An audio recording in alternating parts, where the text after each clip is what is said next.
Good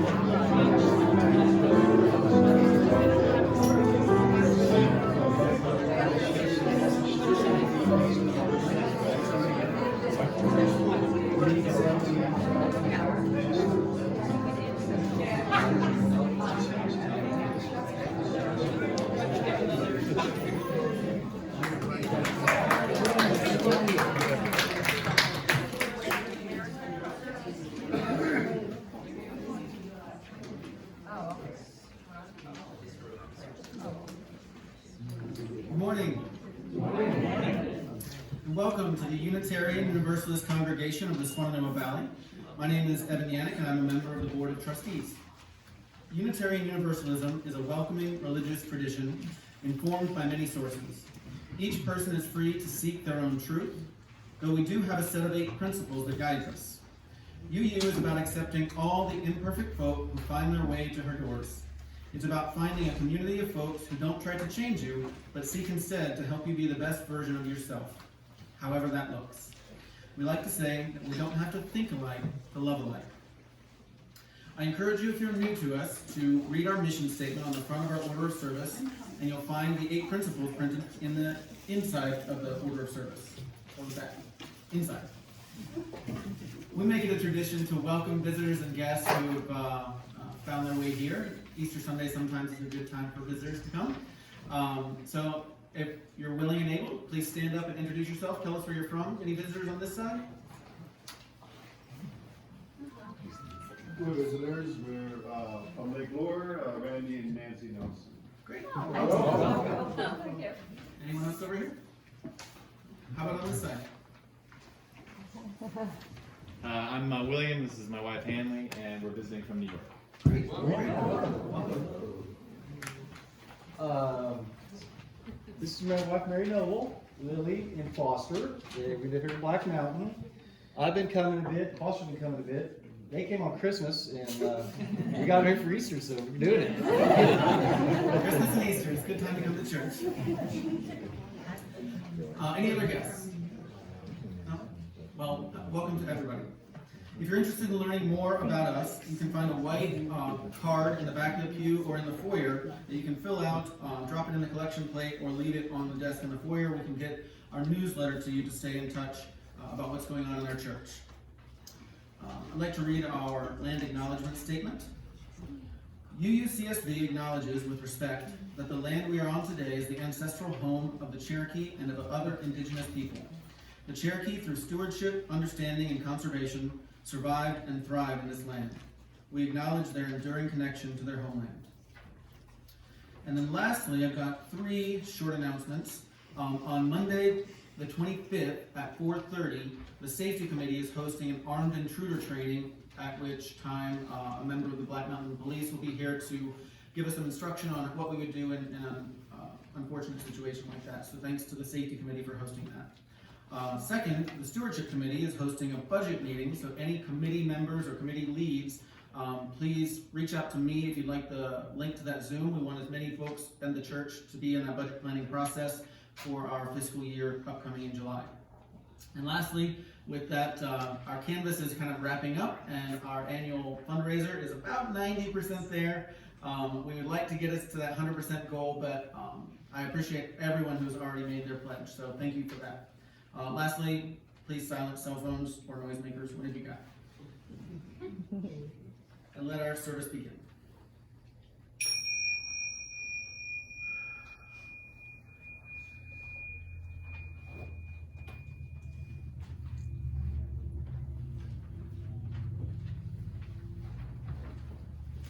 Good morning, everybody. Happy Easter. Good morning. You came this morning, and it's a beautiful day. I will get you out of here at 12 noon.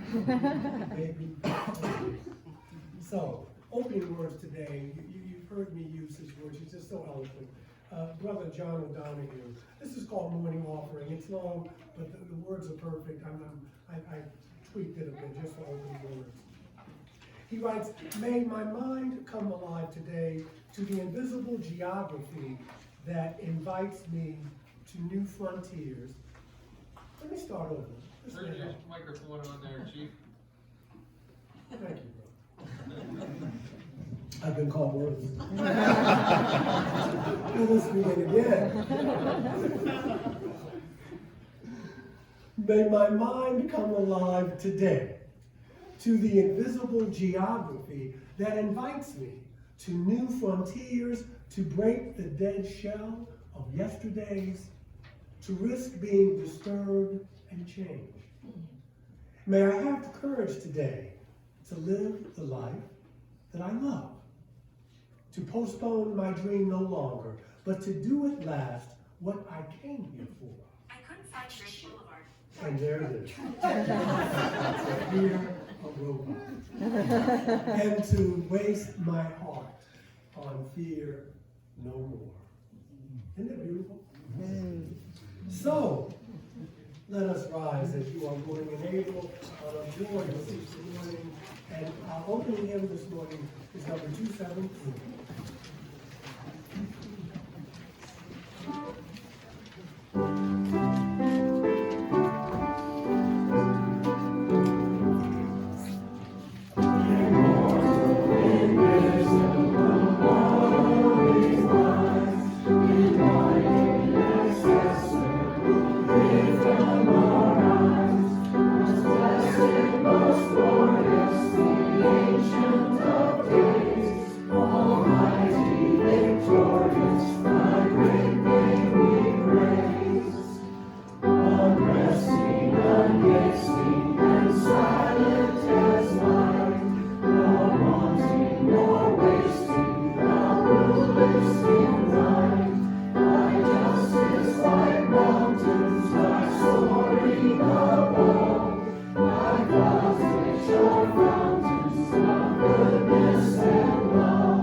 Please be seated.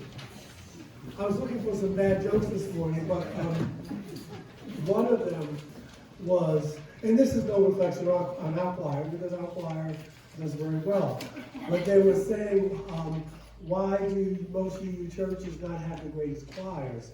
And it was because they're too busy looking ahead at the words to see if they agree. Someone said that about the minister too. Someone said, I don't agree with anything he says. And someone said, well, you fit right in. So anyway, our reading 627. I'm imagining a shoe coming up. But, please don't do that. Number 627, Max Kluth, the last word on Seasons of the South. Let's read this responsively. We need a celebration that speaks the spring-inspired word about life and death. About us as you live and die. Through all the cycling seasons, days, and years. We need a sense of deity to crack our own heart around December husk. And push life out of inner tombs and outer pain. Unless we move the seasons of the south and spring can come for us. The winter will go on and on. And Easter will remain a myth, and life will never come again, despite the fact of spring.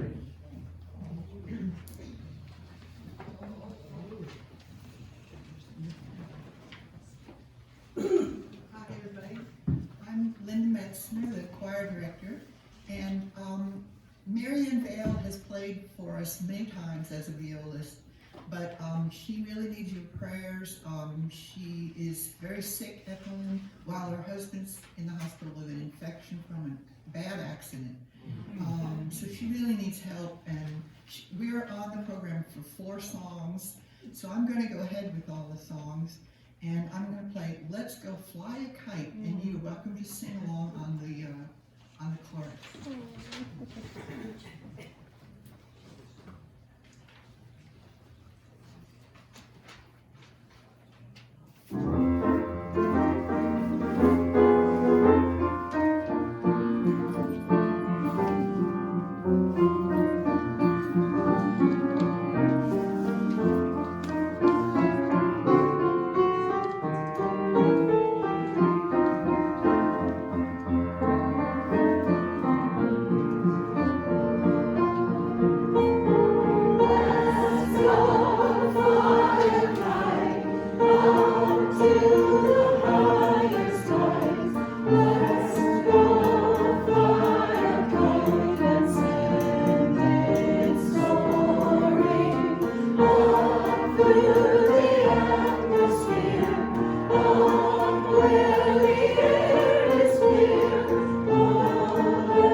service when we invite you to come up and share a joy, a concern, a sorrow.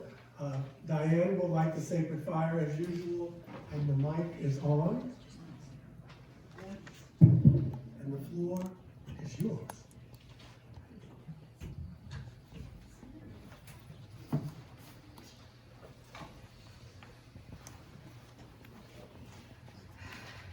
Good morning, I'm Mary Slayanova, and I want to tell you a sweet story. My great-granddaughter is 7 years old, Emma, and she lives with her grandma, my daughter Carol.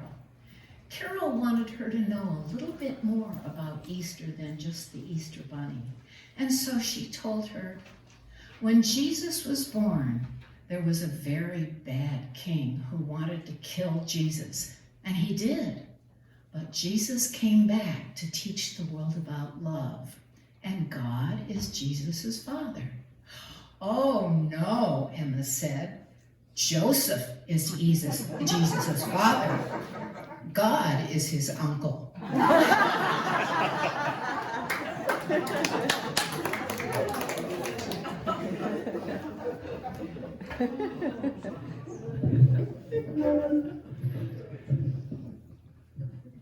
Good morning, my name is Lee Redding. My story is about adversity, resiliency, and perspective. So this spring, we have been faced across the street from our home.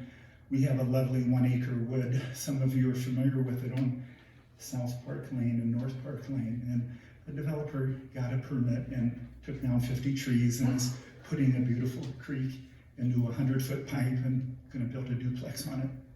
So that was devastating for us. We've lived there for 36 years, and our view from our front yard has changed dramatically. Well, then Friday, some of my good friends in this congregation started to call me or email me, and I apologize. Many of you got a very suspicious email from someone who has assumed my identity on Friday, and I apologize for that. And, I was kind of devastated with that because, stealing somebody's identity today can have big implications. So I've spent the weekend doing a lot of tedious changing of passwords, and that old charter.net email account I deleted, so you won't hear from me again. But the perspective is that, those are kind of hiccups in our lives, and when you look at the world and you look at people who have significant health issues, and maybe you live in Ukraine and your nation has been invaded, it's a matter of perspective. So that's where I am on this Easter Sunday, and I just hope that none of you sent any money to my niece.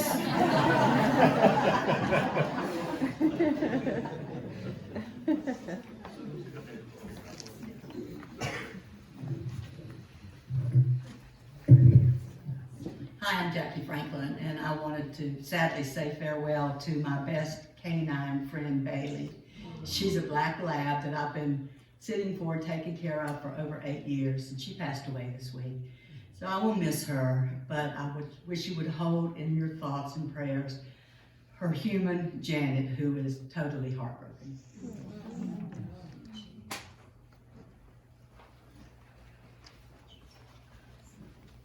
Hi, I'm Andy. 2 weeks ago, I think it was, I mentioned that my neighbor Sam, who's only 45 years old, had been diagnosed with severe sciatica and was going to need a cane, and was in not only pain, but in depression. And I ran into him the other day, and he has found a doctor who is giving him injections that have apparently a 90% success rate. And so he is, as it were, resurrected and able to walk the stairs again and doing very well. So I'm very grateful for that.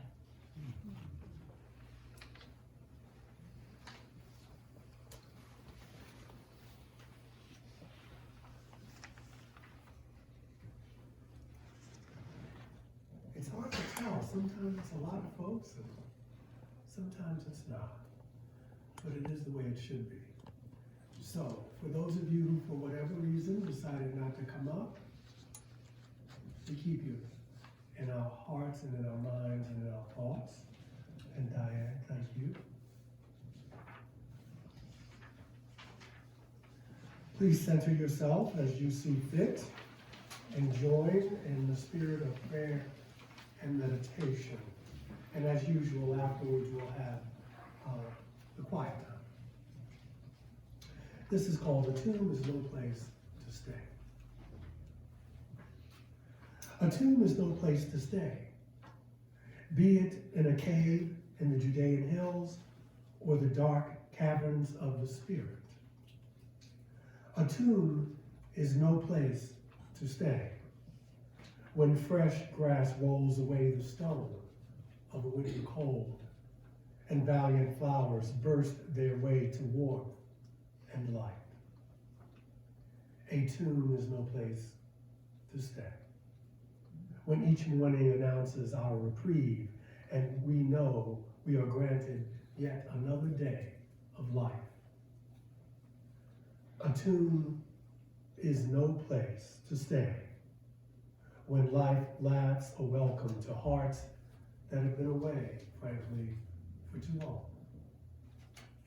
And now, while our minds are one for this brief moment, I leave you with the eloquence of silence.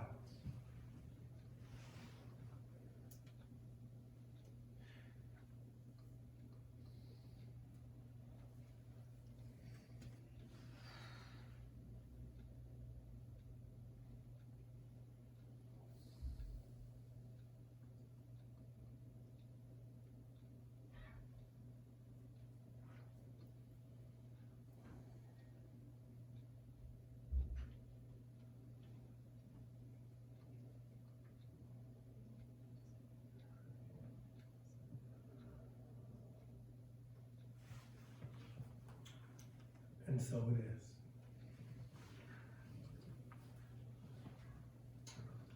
William James reminds us that the greatest use of life is to spend it on something that will outlast it.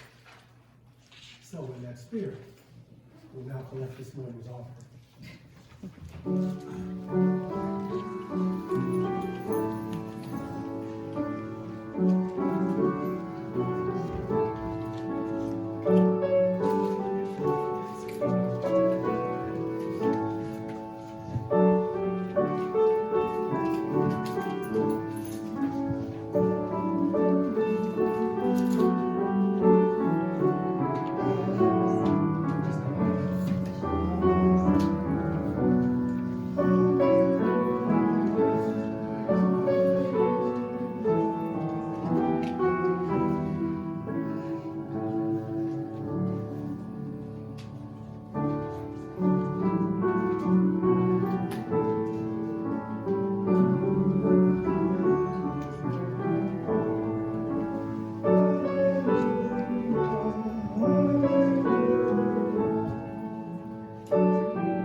So, you can stand up if you want or not.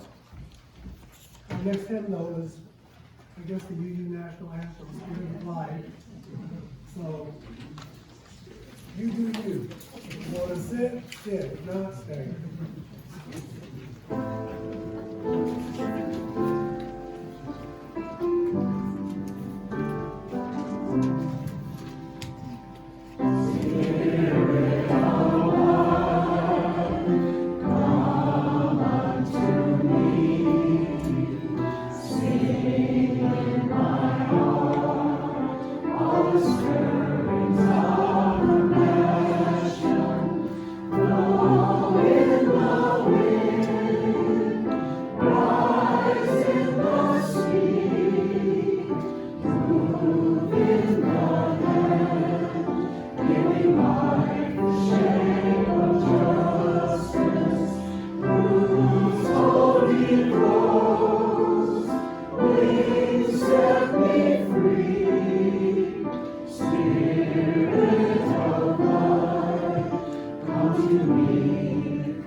Please be seated.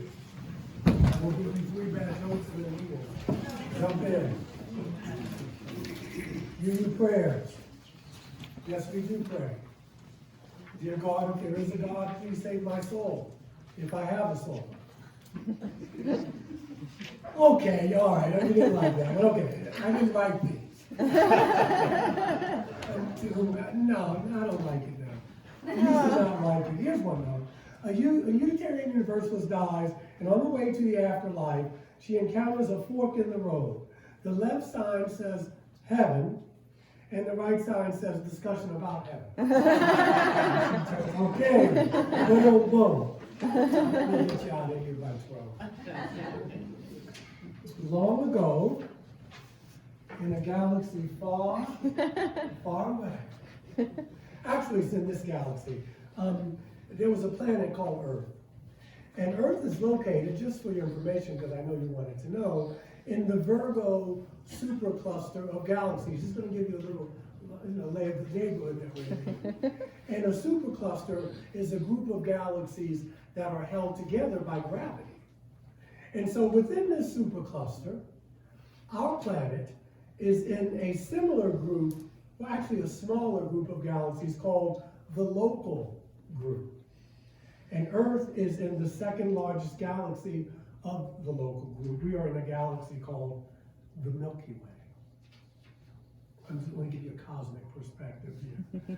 Long, long, long ago, before there was a Jewish or Christian religion, before there was Passover or Easter, long before any religions as we know them ever existed, long before any history was written down, any sacred texts were ever written down, human beings gathered to witness and to greet the coming of spring with joyful celebration. And so what I just want to do, maybe some of you are UU veterans, some of you may be new, I just want to give you our history here as a species, but also as UUs. For the veterans, you already know. For those new folks here, you want to know what you just got into, because you signed the book. And it's always good to be reminded that we're just not a group of liberals sitting around talking. We have a history. We have martyrs who died so we could be here and tell bad jokes and these types of things. For human beings on planet Earth, winter was frightening. Each day the sun gave less and less light and stayed in the sky for shorter periods of time. And so this, I'm sure this gave our ancestors pause, you know, and perhaps they asked, well, what if the sun just decided not to come back? What if it just faded away? What if it slipped down behind the mountain or sea and was just too weak to come up again? And so the waning of the sun brought on extreme cold and vegetation died. And so birds and other animals seem just to simply disappear. And yet the sun does, and it did return. And it became stronger maybe than it was before, as did the fruit and the vegetation and the flowers. This meant life would continue, and the sun and its great power to make things grow was not only appreciated, but it was also celebrated. here comes the sun. And spring was and is the season of celebration. Spring was also a time to celebrate what? Fertility, which was vital to the tribe in order to keep the species going. And so in Neolithic and Paleolithic times, fertility was the chief subject in art and religion, as people sought to influence and ensure the continuity of the species, of nature, and of the very earth itself. This is before religion, as we know it. To date, and maybe you knew this, but the oldest religious objects that archaeologists have discovered are fertility figures of the mother goddess. I mean, maybe you remember Merlin's book, When God Was a Woman. As time progressed, people went from hunter-gatherer mode to agriculture, and the mother goddess became the earth goddess, and later became the mother of the dying god, who, just like vegetation, is born anew again each spring. And you know, Catholicism, you just can't have all this love shown to females. Well, you can look at church history and see the mess that was made.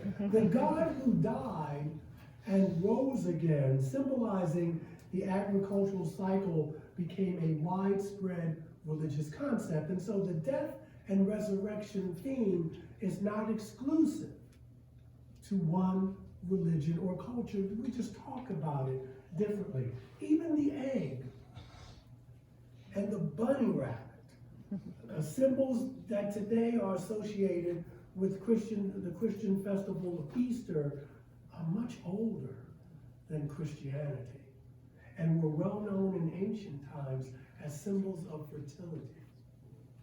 The rabbit, or hare, was a symbol of the womb, and according to legend, the hare, which was born with his eyes open, would blink a few times, and that was interpreted as a symbol of everlasting and ongoing life. There's no religion yet. The Egyptian name for this is called Un, and it means opening. And like the moon, the hare was nocturnal and has a reproductive cycle of about a month. The egg is a universal symbol, and as such is represented in so many cultures as the originator of life. There is an ancient proverb that states that all life comes from the egg. And so the peoples of Polynesia, of ancient India, of Indonesia, Iran, Greece, Phoenicia, Latvia, Estonia, Finland, the west coast of Central America, they all have myths of the cosmic egg which gave birth to the universe.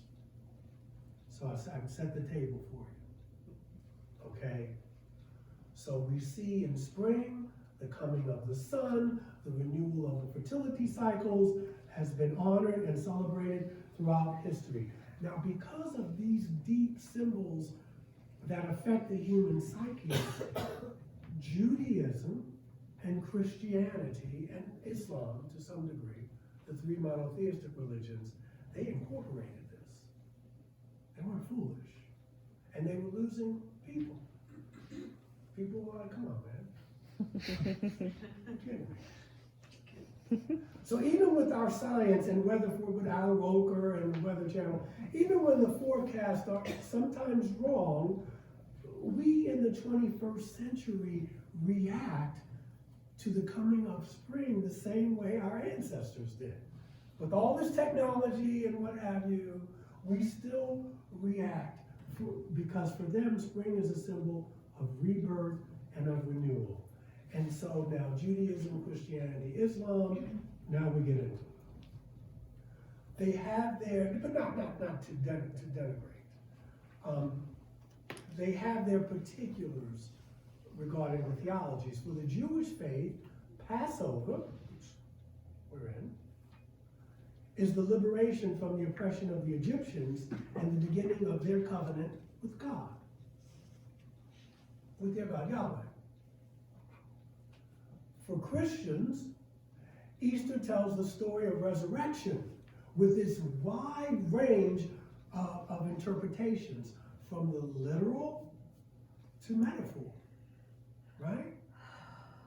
A story about sharing in the kingdom of Queen, I hope I'm not boring you, in the kingdom and queendom of God. That's what these stories are. So both traditions share a story of hope for a better time to come. If you can get lost in the particulars. We talked about it a couple of weeks ago. I know some people got a little nervous about what is a miracle. If you don't get it that this is about hope, and you get into whether people rise from the dead, or spaceships exist, or the Red Sea, you've lost it. Whether or not you take the story literally, though, is really not the point, is it? The point is that if we can take the universal human need to have hope, the meaning becomes a lot clearer. And I'm working on a sermon in a couple of weeks called The Power of Hope from a scientific perspective. So if you're around, you got nothing to do, you come. But hope is crucial. Though I've heard it said in a certain context, and there's some truth to it, hoping is not a process. You got to put some footwork under it, you know what I mean? But it is our strongest link to human history, because hope connects us to something larger than ourselves. Hope enables us to try to commit to being the best we can be, to try to live our 8 principles, and to care and nurture and to live our ideals. You need hope. My mom used to tell me when people would say crazy things to me, and I would always try to poke holes in it, and she said, don't do that unless you have something better. You don't burst people's balloons unless you have another balloon that's going to be better, because you never know what people need to hold on to. This commitment to hope gives ultimate meaning to life and therefore to death, for we come to realize that we are indeed worthy of life. It took me a while to get this. My sister's evangelical, man, the email she sent me this morning, whew. But I love her, and that's her belief system. And you know, now I'm going to take a side. Cycles of birth and death exist in nature. She could not listen to this, what I'm saying now. Not enough God talk in it. But cycles of birth and death exist in nature on all levels, from the universe to our multiverse, to our galaxy, to our planet Earth, to the 4 seasons, to our individual lives, and even to our thoughts, our body and mind and emotions. All of these things move through cycles from generation and generation to rebirth and renewal. So the universe is too vast, right? I just told you we're in a group of galaxies, and then there's some other galaxies, and then, you know, there's these planets, gravity's holding them together. It's amazing. But we can't comprehend. We can question, but we don't really know. So the seasons have become the symbols for these cycles. And so we celebrate spring, the metaphor of birth and rebirth. Now, to us.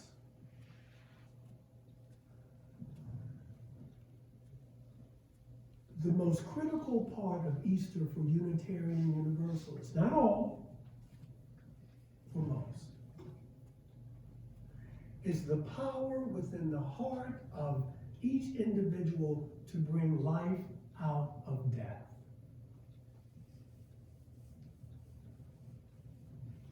In the resurrection story,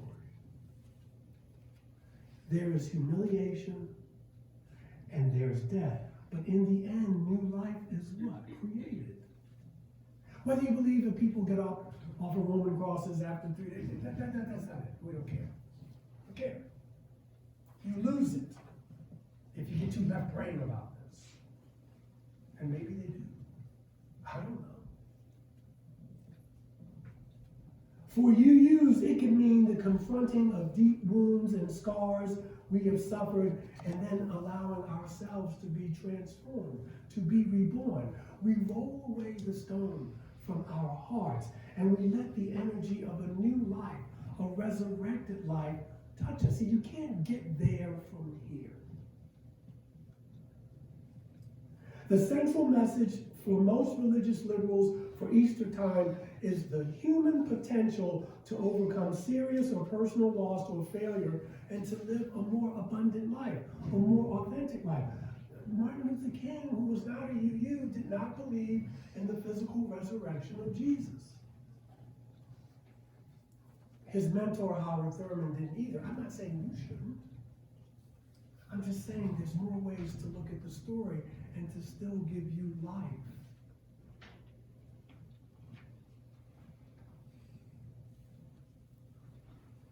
When we think of the earth's ability, along with our own bodies, to regenerate itself, to join forces with others, to overcome the human propensity for violence and fear, Easter is a very powerful Sunday for Unitarian Universalists. Otherwise, you wouldn't be here. Our Unitarian faith was founded in the 1500s, okay, in Eastern Europe. And we were anti-Trinitarian. Just going to give you a little history here, so you know why you're here. And it was an anti-Trinitarian form of Christianity. UUs were Christians. The difference was the earliest Unitarian churches were established on the belief that Jesus was human. And any divine substance in him was also in us as well. So we looked at Jesus as the example, not like our brothers and sisters do as the exemplar. And Jesus talked about this. What he said, what's in me is in you. But it's easier not to deal with that because then you have to grow up and be responsible. So it's easier just to worship you, make you a rock star. Jesus Christ superstar.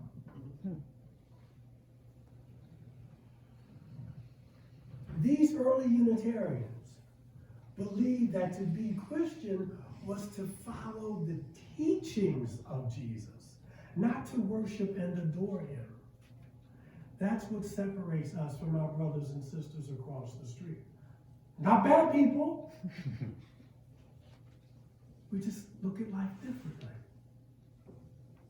Needless to say, Unitarians were called, mothers got talked about, they called about them bad, burned them at the stake, carried on. Like they did over here. So there's no escaping the fact that Unitarianism is a product of the Protestant Reformation. So is Universalism. Both traditions began as a more liberal form of Christianity. The traditional accounts of the birth of Jesus and of the resurrection, we're here, I'm talking about it today. It'd be weird if I kind of didn't, even if we just did a reading. Because these myths, these stories contain a positive message for human life. Some of those teachings can get you through the week.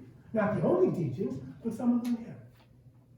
The birth of a child, for example, we talk about this on Christmas Eve, represents the hope and promise found in each new life. The crucifixion and resurrection, symbolic of a new life after the pain and suffering that we go through as human beings. Many, but not all UUs in these contemporary times believe these stories. But in UU churches, they do. I've served UU churches where they still do communion. Where every Sunday you're in your robe and stole. King's Chapel in Boston, First Unitarian Brooklyn I served. We had Bible studies there. Wow. So we celebrate Easter as a return of spring and renewal of life. The New Testament accounts of the resurrections are symbolic. Most UUs regard Jesus as one of many saints, avatars, and especially gifted, insightful teachers. And this is what makes brothers and sisters from a more orthodox tradition, it makes them nervous because what we're saying is, it's not that unique. You know, the story's not that unique. You know, and then they go, whoa, you know, because it's the whole identity thing we won't even get into.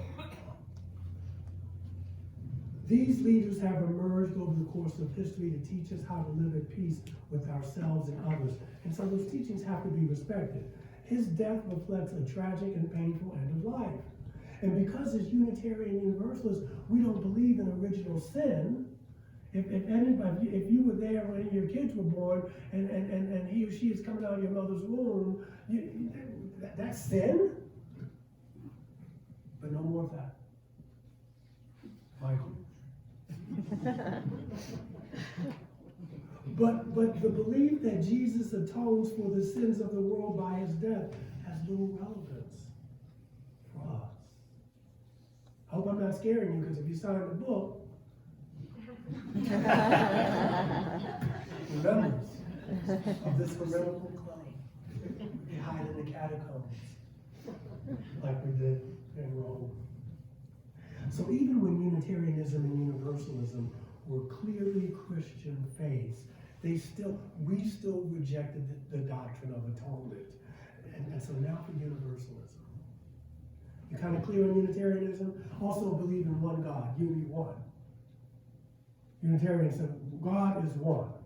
No Trinity, none of this weird mathematical kind of thing. And Universalists came along and said, yeah, that's true too, but God is also love. It was very hard for African American slaves to convert to Universalism because they were saying, hey man, you mean when I go to heaven, Master's going to be there too? I don't think I'm going to be there. You know, it was very hard. It's hard to be a Universalist, because I hear people talking about Putin, and it's hard because the love ethic is there. You got to live it. So the early Universalists and later Unitarians were convinced that the greatest power in the universe is love. An all-encompassing love that embraced everyone. Pol Pot, Hitler, Putin, your neighbor, Mitch McConnell,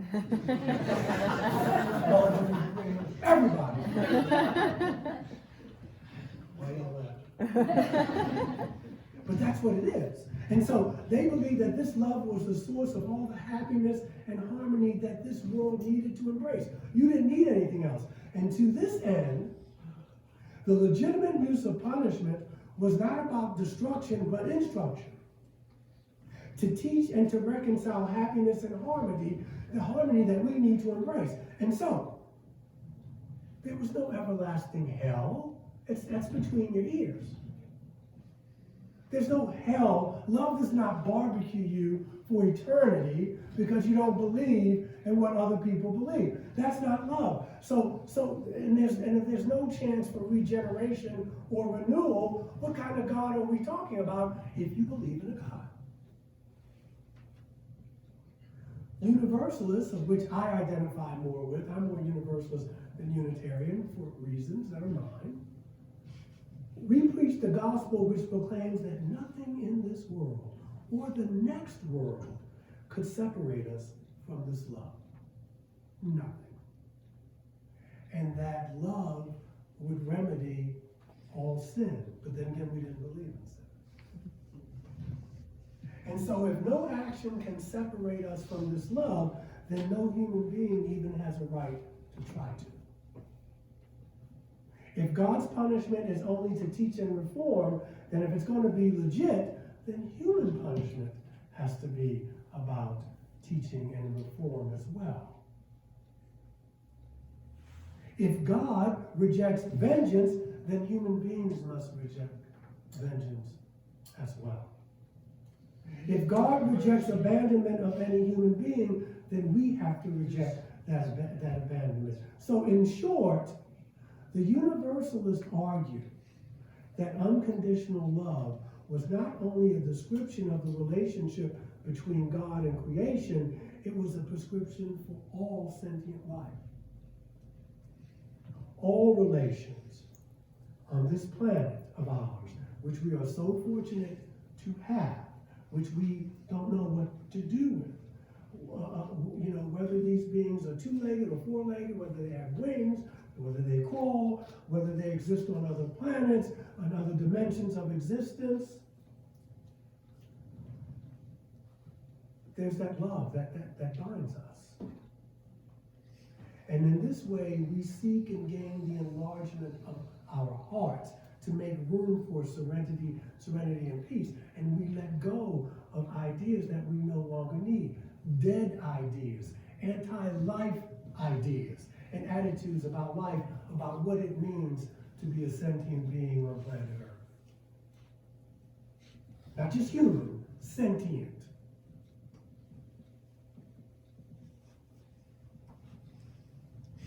This love can make the resurrection a reality in our lives. No longer is old wine poured into new wineskin. We are all raised from the dead, and the traditional cry of "He lives," which we hear so much now, "He lives," it's now "We live." It's not just He is risen, it's we who are risen. This is the meaning of Easter for the Unitarian Universalists. This is the meaning of Easter and the universal need for hope. May it always be so. Amen, Ashe, and blessed be. Let's go home.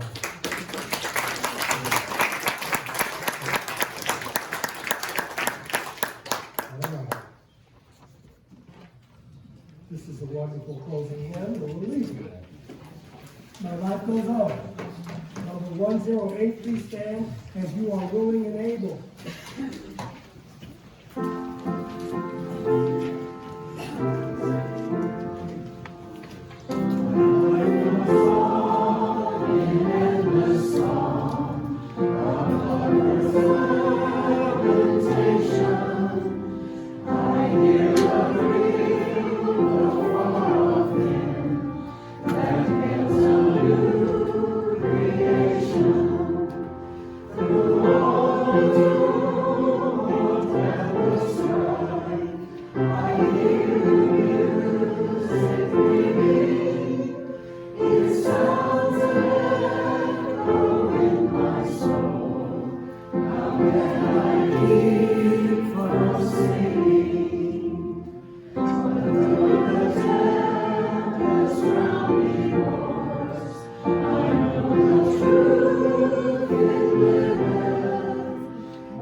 Well, before we go, can you show some love to Linda Metzger?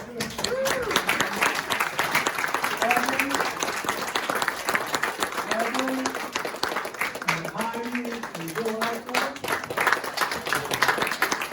We make it happen, so we can see it later. We've been blessed this morning by who we are and the hope and promise inherent in this community. And so, what we can build here. We're still in a work in progress.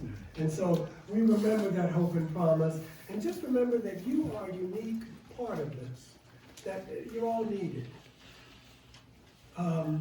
So, live the beauty of this place, tell its truth, and leave in peace, and return with more love than you brought here today. Happy Easter. Happy Easter.